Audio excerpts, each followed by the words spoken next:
নমস্কার। আজ আমার পরিবেশনায় কবি ভবানীপ্রসাদ মজুমদারের লেখা কবিতা দুর্গা হাসে দুগ্গা ভাসে। মাছ মাংস দূরের কথা, জোটেনি ভাত পিঁয়াজও, ফুটপাতে তাই গনসার মা ভাবছে খাবে কি আজও।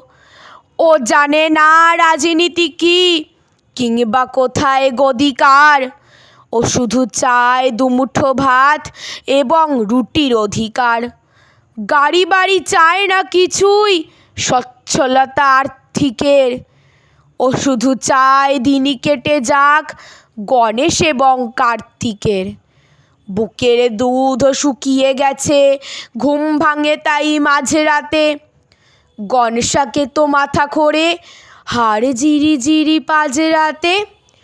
পেটে ছুঁচোয় কীর্তন গায়, ঢাক ঢোল খোল করতালে।